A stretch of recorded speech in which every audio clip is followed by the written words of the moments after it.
Bien-aimé, que la grâce et la paix de notre Seigneur Jésus-Christ soient ton partage. Amen. Je remercie le Seigneur pour sa grâce et sa fidélité envers nous. Nous qui sommes ses enfants, nous qui jouissons chaque jour de ses bontés, de sa miséricorde, de sa fidélité. Ah oui, le Seigneur est bon, il est fidèle, il est merveilleux. Alléluia. Nous allons poursuivre notre cours de fondement et voir la 15e leçon. Et dans cette 15e leçon, nous allons continuer par parler des 10 plaies. D'accord? Nous continuerons par parler des 10 plaies et nous verrons la seconde et dernière partie des 10 plaies.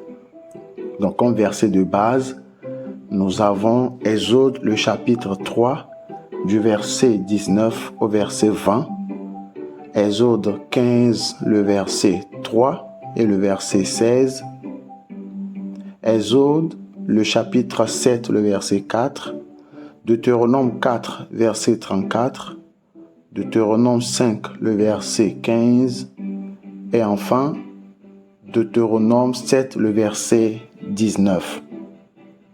Donc dans la session précédente, on a vu en fait que les 10 fléaux ou les 10 plaies sont en fait une polémique ou encore une attaque contre les dieux égyptiens. Dans Exode 12, le verset 12, on nous dit par exemple, Exode 12, le verset 12, la dernière partie du verset nous dit « Et j'exercerai des jugements contre tous les dieux de l'Égypte. » Ok, un jugement contre tous les dieux de l'Égypte. Quand on va dans Exode chapitre 18, le verset 11, Jéthro qui parlait à Moïse lorsque ce dernier lui a rapporté la délivrance que le Seigneur Dieu leur a accordée. Jéthro a dit, je reconnais maintenant que l'Éternel est plus grand que tous les dieux. Donc il fait référence à quel Dieu? Au Dieu égyptien. On nous dit par la suite du verset, car la méchanceté des Égyptiens est retombée sur eux. Ok? Quand nous allons dans Nombre, le chapitre 33, Nombre chapitre 33, le verset 4 nous dit, la seconde partie du verset 4 nous dit, l'Éternel exerçait aussi des jugements contre leur Dieu. Ok? Contre leur Dieu. Donc c'est vraiment explicite de par les textes que les fléaux sont dirigés contre les dieux égyptiens. Et ces dieux égyptiens sont en fait des êtres spirituels que Dieu avait établis sur ces nations, donc sur l'Égypte, mais qui à un moment donné se sont rebellés. Ils ont détourné l'attention des hommes et aussi des Israélites vers eux. Au lieu de pointer les hommes vers Dieu, parce que tout a été créé par lui et pour lui. Colossiens 1, le verset 15 à 16. Tout a été créé par Dieu et pour Dieu. Donc c'est Dieu ceux qui méritent adoration, qui méritent honneur et gloire. Nous ne devons pas adorer les êtres spirituels que nous appelons communément les anges. Nous ne devons pas leur vouer des cultes. C'est à Dieu seul que revient la gloire et la louange. Et c'est pourquoi dans le livre d'Apocalypse, lorsque Jean voulait se prosterner devant l'ange, l'ange lui a dit non, ne m'adore pas, adore Dieu. Amen. Donc, dans le cas de l'espèce, il y a des êtres spirituels qui se sont rebellés, qu'on a appelés ici les dieux des Égyptiens, des entités spirituelles contre lesquelles Dieu exerçait un jugement. Maintenant, pourquoi Dieu devait exercer ce jugement-là? Parce que ce qui était surtout en jeu, c'était la loyauté de ces gens-là envers le Dieu d'Israël. Non seulement les Égyptiens, mais et surtout les Israélites. Dans le livre d'Exode, le chapitre, on va lire le chapitre 7. D'abord, Exode chapitre 8, le verset 6 nous dit, il répondit, pour demain. Et Moïse dit, il en sera ainsi, afin que tu saches que nul n'est semblable à l'Éternel notre Dieu. Là, Moïse parlait à Pharaon. Quand on revient dans Exode 7, le verset 5, on nous dit quoi? À partir du verset 4, on dit, Pharaon ne vous écoutera point. Je mettrai ma main sur l'Égypte et je ferai sortir du pays d'Égypte mes armées, mon peuple, les enfants d'Israël, par de grands jugements. Les Égyptiens connaîtront que je suis l'Éternel lorsque j'étendrai ma main sur l'Égypte et que je ferai sortir du milieu d'eux les enfants d'Israël. Donc, l'objectif également, c'est de ramener non seulement les Égyptiens, mais les Israélites dans l'adoration véritable du Dieu d'Israël. C'est de ramener ces gens-là, les amener à comprendre qu'il n'y a qu'un seul Dieu. Un peu comme avec Élie et les prophètes de Baal. Okay? Le prophète leur a dit, Israël, jusqu'à quand allez-vous tituber? Si c'est l'Éternel qui est Dieu, adorez-le. Si c'est Baal, alors allez après Baal. Et il a fallu une démonstration de puissance pour qu'ils voient. Parce que dans leur contexte, il fallait effectivement qu'ils voient. Même Jésus, parlant aux pharisiens dans, je crois, Jean chapitre 4, verset 48. Je vais vérifier. Jean chapitre 4, le verset 48. Oui, on nous dit, Jésus lui dit, si vous ne voyez des miracles et des prodiges, vous ne croyez point. Dans certains contextes, il faut une démonstration de puissance pour que les gens voient que, attention, Dieu est ici, Dieu agit. Est-ce qu'on se suit? Ok, donc ici, dans Exode 7 jusqu'au chapitre 12, nous voyons Dieu qui ramène le cœur de ces gens à lui-même. Il ramène le cœur de ces gens à lui-même. Alléluia.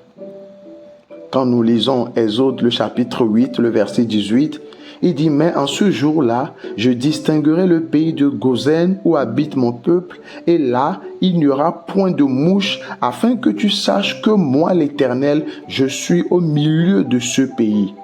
Il dit, j'établirai une distinction entre mon peuple et ton peuple. Ce signe sera pour demain. Donc les plaies sont en fait des signes qui doivent pointer vers quelque chose. Pointer vers quoi? Pointer vers la toute-puissance de Dieu. Pointer vers le Dieu véritable. Ok? L'objectif, c'est de ramener ces gens-là à Dieu. Alléluia. C'est de ça qu'il s'agit. C'est de ça qu'il s'agit. Et vous allez remarquer que, par exemple, dans le livre d'Exode, le chapitre 9, le verset 20, au fur et à mesure qu'on faisait ces signes-là, à un moment donné, les serviteurs de Pharaon ont cru en la parole de l'Éternel. Ils ont commencé par croire en Moïse.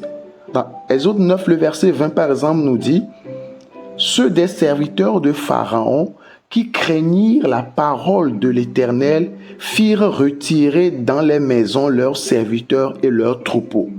Mais ceux qui ne prirent point à cœur la parole de l'Éternel laissèrent leurs serviteurs et leurs troupeaux dans les champs. Et parce qu'ils ont laissé leurs troupeaux dans les champs, ces troupeaux furent exterminés. » Mais vous voyez, certains serviteurs de Pharaon qui ont commencé par croire. Attention!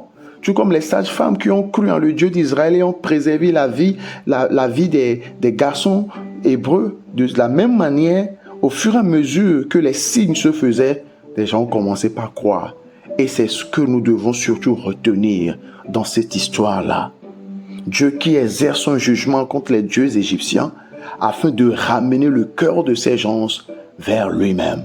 Parce qu'il a créé l'humanité, la race humaine, y inclut ces Égyptiens-là pour son bon plaisir. Alléluia. C'est de ça qu'on nous parle dans ce passage. Mais maintenant, quelqu'un pourrait se poser la question à savoir, mais pourquoi fallait-il nécessairement ces signes-là?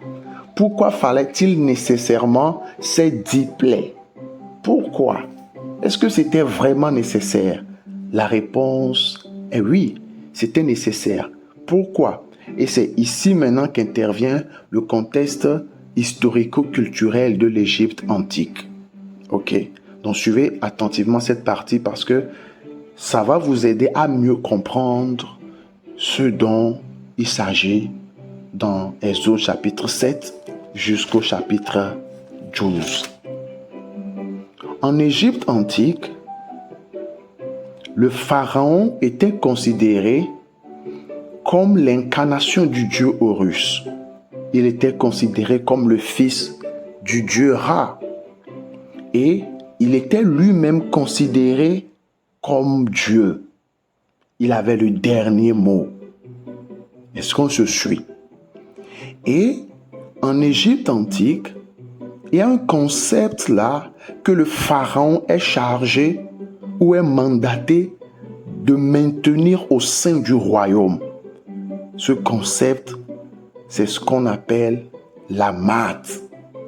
La math, c'est quoi? La math, c'est l'équilibre, c'est la justice, c'est l'harmonie. La math, c'est l'ordre. Donc, qu'est-ce que ça veut dire concrètement? Le roi ou le pharaon est chargé de maintenir la math. Ça voudra dire qu'il doit s'assurer que tout marche à merveille, qu'il n'y ait pas de chaos, qu'il n'y ait pas de désordre au sein du royaume. S'il y a le chaos ou le désordre, ce qu'on appelle isfet chez les Égyptiens, ça voudrait dire que, attention, lui là, est-ce qu'il est vraiment l'incarnation du dieu Horus? Parce que, je vais dire ceci, ça va également nous aider. Bien avant que la première dynastie en Égypte soit installée, il a fallu, quand nous lisons les textes des pyramides, que le dieu Horus combatte contre Seth. Ok? Et Horus est dépeint comme un guerrier. D'accord? Et dans les textes égyptiens, on retrouve une expression qui est liée non seulement à ce Dieu-là, mais qui est liée également à la fonction du pharaon. L'expression est laquelle? C'est un bras étendu et une main puissante. Bras étendu, main puissante. Ce sont des expressions qui se retrouvent dans les textes égyptiens. Ok? Et ça renvoie en fait à l'image d'un guerrier. Est-ce qu'on se suit? Donc le pharaon, qui est l'incarnation du dieu Horus, parce que Horus lui-même a combattu et qu'après l'ordre fut rétabli, ou l'ordre, je vais plutôt dire, fut installé, le pharaon se doit également de maintenir l'ordre et l'harmonie, l'équilibre universel. Dans les instructions de Méry Carré, ce sont également c'est un texte plutôt égyptien aussi. Le pharaon disait à son fils, tu dois maintenir la math. Tu dois t'assurer qu'il y a l'équilibre, qu'il y a l'harmonie. Ok. Donc, quand le pharaon exerce sa fonction, quand le pharaon s'assure que la math, l'équilibre, soit maintenu au sein du royaume, est associé à cette fonction-là qu'il exerce l'expression main puissante, bras étendus. Est-ce qu'on est ensemble? Donc, si un pharaon maintient l'harmonie, l'équilibre ou la math, pour faire simple, on doit voir en fait que tout marche bien dans le royaume. C'est-à-dire que les animaux ne meurent pas n'importe comment. On a la lumière du soleil est là, les plantes fleurissent comme il faut, hein, le Nil n'a pas de problème. Et c'est-à-dire que tout marche parfaitement. Ok, tout marche parfaitement. Il y a la justice, il y a l'harmonie. Mais si à un moment on remarque le chaos, si on commence par constater le désordre, et que le pharaon, qui est l'incarnation du dieu Horus, le fils de Ra, le pharaon est incapable de faire quoi que ce soit, là on va se dire attention, lui là, vraiment, il n'est plus capable de jouer ce rôle-là. Non, on ne peut plus le considérer comme l'incarnation d'Horus. Non, parce que c'est lui qui doit maintenir la marque, mais voilà qu'on a des problèmes. Et si les problèmes perdurent, on se demande à un moment donné, mais les dieux sont où? Les dieux sont où? Les dieux sont où? Attention. Donc, quand la math est renversée, quand il y a un déséquilibre au sein du royaume, on commence par se poser des questions. Est-ce que nos dieux là sont vraiment puissants maintenant? Le pharaon, non, on ne croit pas qu'il est Dieu, parce que s'il était la personnification de la math, lui qui doit maintenir l'équilibre, on ne devrait pas avoir ces genres de choses. Est-ce que vous suivez? C'était le seul moyen par lequel les Égyptiens peuvent être amenés à douter de leur roi. Et quand vous étudiez l'histoire de l'Égypte antique, quand vous considérez l'Ancien Empire et le Nouvel Empire, l'Ancien Empire, le Moyen Empire et puis le Nouvel Empire, entre ces différents empires, il y a ce qu'on appelle des périodes intermédiaires. C'était des périodes caractérisées par des troubles, par le chaos.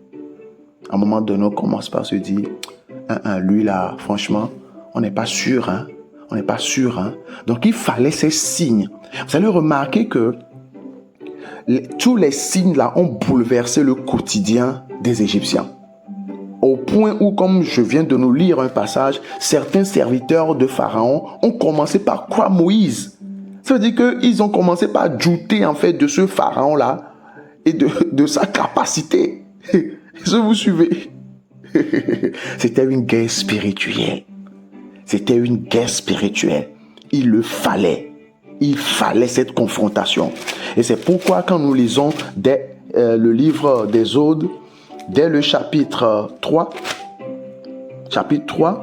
à partir du verset 19, on nous dit « Je sais que le roi d'Égypte ne vous laissera point aller si ce n'est par une main puissante. » Une main puissante. Il dit « J'étendrai ma main. » Donc, quand on parle de main puissante, quand on nous dit par exemple « J'étendrai ma main », cela renvoie à quoi? Comme je l'ai dit précédemment, à une guerre spirituelle, à un combat. Ok, on peut lire la même chose également dans Deutéronome 4, le verset 34. Je vais nous lire Deutéronome 4, le verset 34. Deutéronome 4, le verset 34. Là, il est dit, « Fut-il jamais un Dieu qui essaya de venir prendre à lui une nation du milieu d'une nation par des épreuves, des signes, des miracles et des combats à main forte et à bras étendus et avec des prodiges de terreur comme l'a fait pour vous l'Éternel votre Dieu en Égypte et sous vos yeux ?» On l'a également utilisé ici, n'est-ce pas? À main forte et à bras étendus. On voit la même chose dans Deutéronome 5, verset 15, Deutéronome 7, verset 19. Et vous allez remarquer en fait que cette expression-là apparaît surtout dans le livre d'Exode. Et quand on en parle ailleurs, c'est pour faire référence à la délivrance que Dieu a accordée aux enfants d'Israël en Égypte. Et comme je l'ai dit précédemment, cette expression de main puissante et de bras étendus est un dérivé en fait, est dérivé d'une autre expression qu'on retrouve déjà dans les tests des pyramides, les tests des Égyptiens. C'est-à-dire que ce qu'on a dit là-bas, c'était pas nouveau, c'était pas une invention de Moïse. Hein. Vous retrouvez ça dans les tests égyptiens également. Et c'était surtout utilisé pour parler de la puissance du pharaon. Est-ce que vous suivez un peu? Yeah. Donc dans leur contexte, ils ont compris et ils ont continué par l'utiliser. Vous allez voir que dans Exode le chapitre 15, le verset 3 nous dit « L'Éternel est un vaillant guerrier. » Vous voyez le langage, n'est-ce pas? Le langage de guerrier. Dieu qui vient à la rescousse. Donc, dès le chapitre 3 d'Exode, on nous fait savoir en même temps que c'est une guerre spirituelle. C'est un combat spirituel. Dieu contre Pharaon et contre les dieux des Égyptiens. C'est de ça qu'il s'agit. La main de Dieu contre la main du Pharaon. Le bras étendu de Dieu contre le bras du Pharaon. Ok, il n'a qu'à agir, on va voir. Un peu comme avec l'autre là, Élie, j'en ai déjà parlé, qui dit, ok, si c'est Baal qui est vraiment Dieu, qu'il envoie le feu. On est là. À un moment donné, les gens là sautaient, rien ne se passait. Ils disaient, mais votre Dieu là, il est parti en vacances ou quoi? Et quand il a invoqué le Dieu d'Israël, il a répondu, pour que le peuple sache qu'il n'y a qu'un seul Dieu, l'unique et le véritable. C'est la même chose qui se passe ici. Alléluia. Gloire à Dieu. Le Seigneur intervient toujours pour libérer son peuple. Et il fait le nécessaire pour que son peuple soit sauvé. Donc Dieu a accompli ces signes-là en Égypte pour que non seulement les Israélites, mais les Égyptiens reconnaissent qu'il est le Dieu véritable et qu'ils se tournent vers lui. Il a fallu ces signes-là pour bouleverser l'ordre établi, pour que ces personnes-là, en voyant ces signes, perdent confiance en leur pharaon, en leur Dieu, pour se tourner vers le Dieu d'Israël. Est-ce qu'on se suit? C'est de ça qu'il s'agit ici. Il fallait que le peuple d'Israël, qui lui-même a fait près de 400 ans en Égypte, comprenne que, hey, écoutez, c'est vrai que ça fait longtemps que vous êtes là-bas, mais c'est votre Dieu, le Dieu de vos ancêtres là. Il est le Tout-Puissant. Il règne toujours. Cessez d'adorer ces êtres spirituels, ces dieux égyptiens. Parce que c'est à ça qu'ils se livraient là-bas. Vous allez remarquer que quand ils sont sortis, même dans le désert, Moïse s'est absenté un court instant. Ils ont fait déjà un veau. Oh Israël, voici le Dieu qui t'a délivré. Parce qu'ils étaient accoutumés à ça. Il fallait qu'on leur montre. Et même malgré ces signes-là, vous voyez que Moïse, il s'est absenté un tout petit instant et voilà, ils sont encore partis dans ce qu'ils faisaient. Comme quoi, chasser le naturel, il revient au galop. Donc c'est de ça qu'il s'agit dans ce passage des autres chapitres 7 jusqu'au chapitre 12. Est-ce qu'on est ensemble? Et s'il faut aller un peu plus loin, vous allez remarquer que les signes, tous les signes ou les plaies qui se sont abattus sur l'Égypte taguaient certaines divinités en particulier. Ok? Et je vais mettre 2 liens dans la description. Un lien qui vous permet d'avoir beaucoup plus d'informations ou mieux vous familiariser avec ce que je viens d'expliquer, le concept de la maths. Et de l'autre côté, un autre lien qui va vous permettre aussi d'être familier avec les dieux égyptiens et de voir contre quel dieu ces fléaux étaient dirigés. Ok? Voilà. Parce que comme vous devez le savoir, ils adoraient plusieurs divinités et chaque divinité devait jouer un rôle donné. Pour qu'il y ait la lumière, par exemple, non seulement dans le royaume, mais dans le temple, il faudrait que le dieu Ra, puisse éclairer l'Égypte. Mais voilà qu'à un moment donné, il y a des ténèbres sur toute la surface de la terre. Ça montre que l'autre, là, il est impuissant. Il y a plusieurs exemples comme ça. Donc, je vais mettre plutôt les liens dans la description. Donc, vous pouvez enrichir votre compréhension de ces 10 plaies. Donc, voilà pour ce qui concerne les 10 plaies. Pour récapituler, on a Dieu qui intervient pour libérer son peuple. Dieu intervient pour délivrer ses enfants de la captivité. On voit Dieu intervenir pour finir, pour libérer ses enfants.